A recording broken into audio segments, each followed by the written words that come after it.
Damn, Kyle, you going off. Hold on.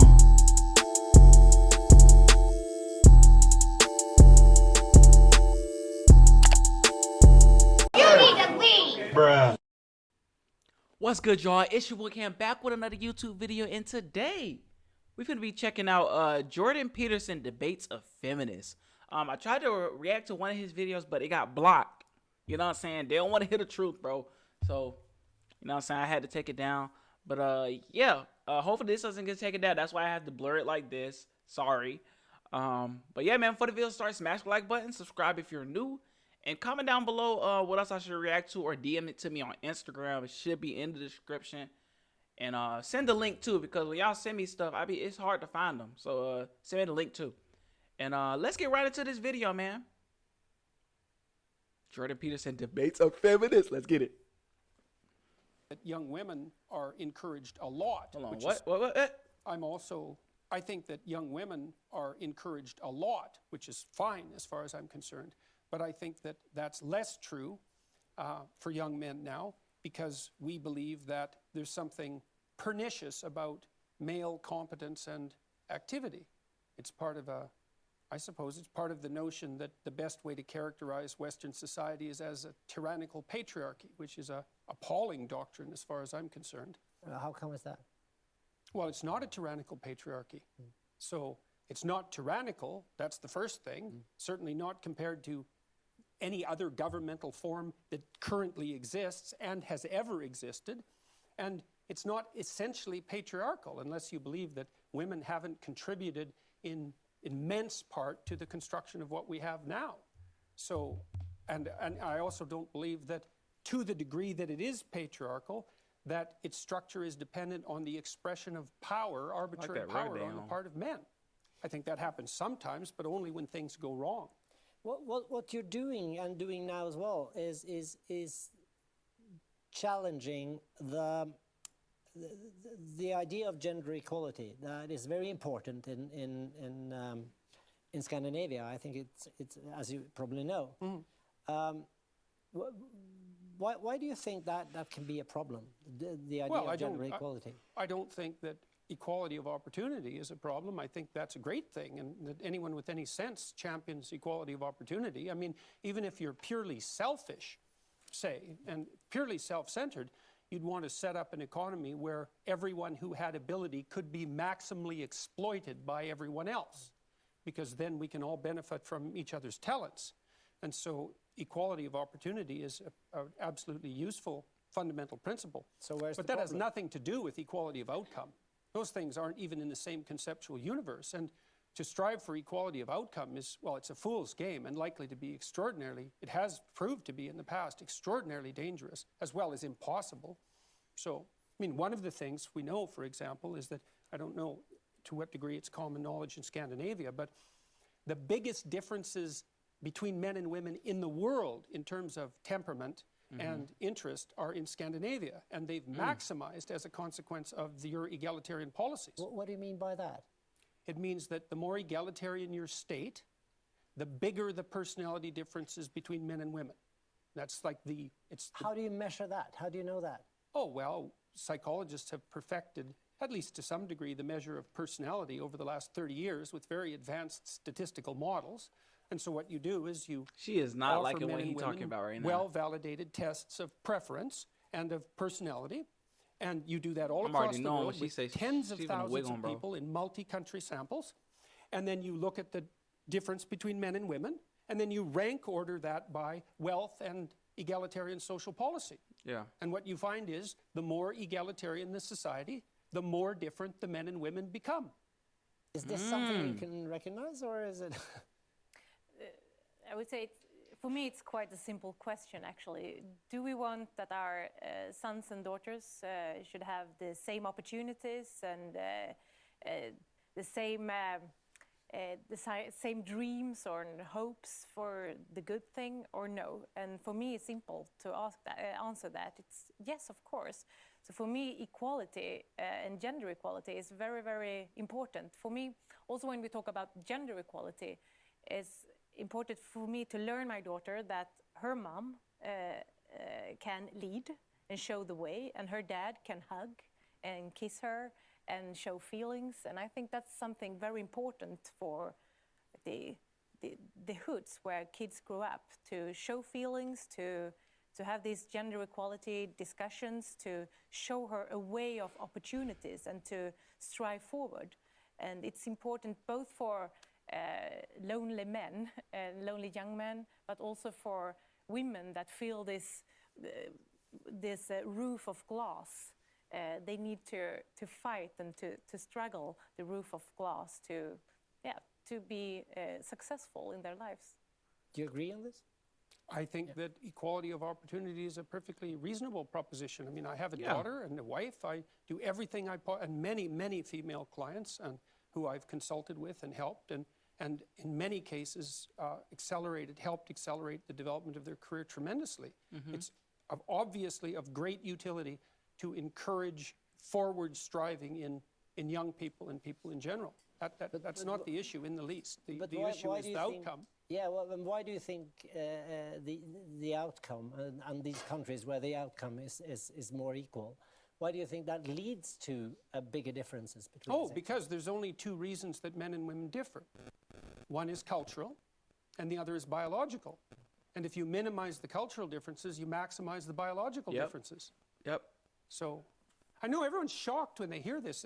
This isn't shocking news. People have known this in the scientific community for at least 25 years. And it's been replicated in the last month 3 times in 3 separate samples, including in Science, which is the world's greatest scientific magazine by a large margin. And it isn't a small effect, it's a huge effect. But, excuse me, what does it mean? Does it mean that Scandinavian men and women are having more difficulties meeting each other, talking to each other than other places? No, not necessarily, but it does mean that there are reasons for differences in participation rates in different occupations that aren't a consequence of socialization.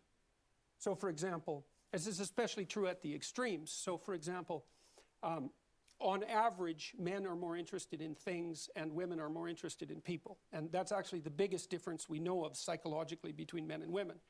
And even though men and women are quite similar, all things considered, the extremes make a difference. So you imagine that in order to become an engineer, look, obviously not everyone becomes an engineer. You have to have a particular temperamental proclivity to become an engineer. You have to be extraordinarily interested in things rather than people. Well, most of those people are men. And if you want to become a nurse, well, then you have to be much more interested in people than you are in things. And most of those people are women. And so you get differences in occupational choice that are also, by the way, quite great in Scandinavia, especially in the case of engineering and nursing, that are mostly due to biological differences, and you cannot minimize that by social engineering. So, and it's not a bad thing. Like, look, one of the things you want to ask yourself is that what is the purpose of setting up a society that offers maximal equality of opportunity? And one of the answers is that you maximize people's free choice. And if you maximize free choice, then you also maximize differences in choice between people. And so you can't have both of those. But of course it will have differences in choice, of course, because we are human beings. But I can't see why it differs between me and Skavlan, for instance. But of course it differs in biological things, but not in choices, because I think more how we raise them, how we live, education, a sort of culture, attitudes form a human being, whether or not they are a girl or a boy when they grow up. And if I raise my daughter to become a leader, to be self-confident, to have a high education, for instance, I think she will have a good platform to become a civil engineer, to become a CEO of a company, or to become a nurse. Well, that is what people who think that the differences between people who are primarily culturally constructed believe, but it's not what the evidence suggests. Okay, we don't agree on that. Yes, the other thing I should say about this, what's necessary to understand about this is this is not a contentious issue among informed scientists. We've known this for 25 years.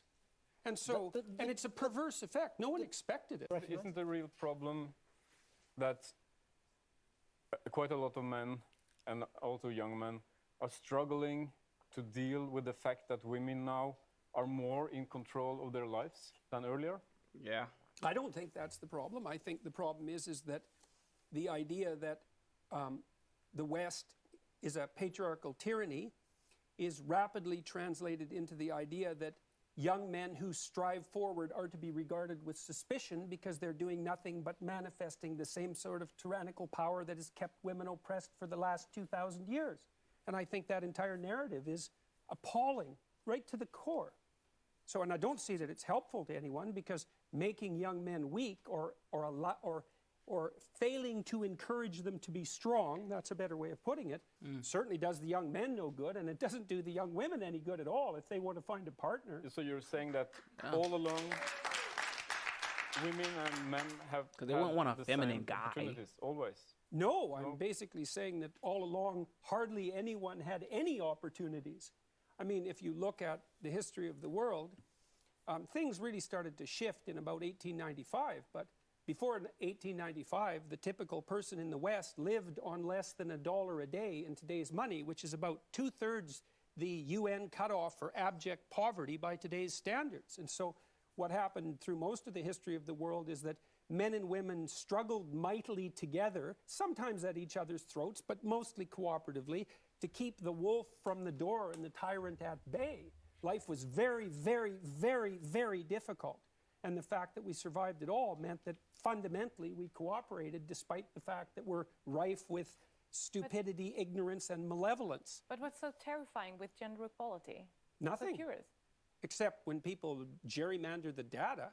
It's like, what do you mean by equality? Do you want women to have their free choice or not? If you do, they're not going to pick occupations that are the same as the occupations men pick. But we have structures today that women need to struggle. They need to take a step to have the possibility to become like a prime minister. As we talked before, we don't have had any prime minister in Sweden that have been a woman, for instance.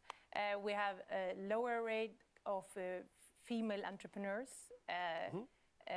Men had a higher income than women in Sweden, even if they work with the same tasks.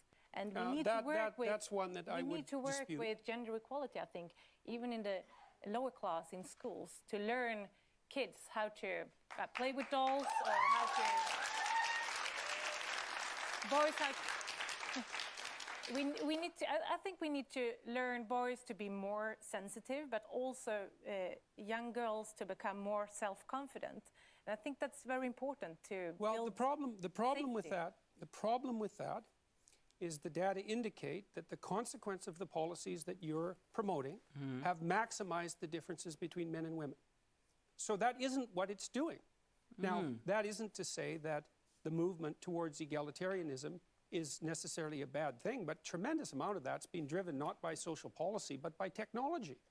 I mean, you know, the narrative that we're fed now is that up until 1960, when the enlightened feminists developed their egalitarian doctrines, men had kept women down, and they finally rose. And the truth of the matter is that from about 1895 onward, there was a series of technological revolutions Love how you that come were with facts. extraordinarily powerful in their impact, that allowed women to step forward free of many of the burdens that had kept them back in the past. Birth control being one of them, but only one. Sanitary facilities of all sorts, plumbing had a huge role to play, tampons had a huge role to play, as did sanitary napkins. All of these technologies developed that enabled women to move forward, with less biological impediments. So let's say. what would you No, wait, that's it. Oh, wow. Bro, come on, bro. I want to keep going.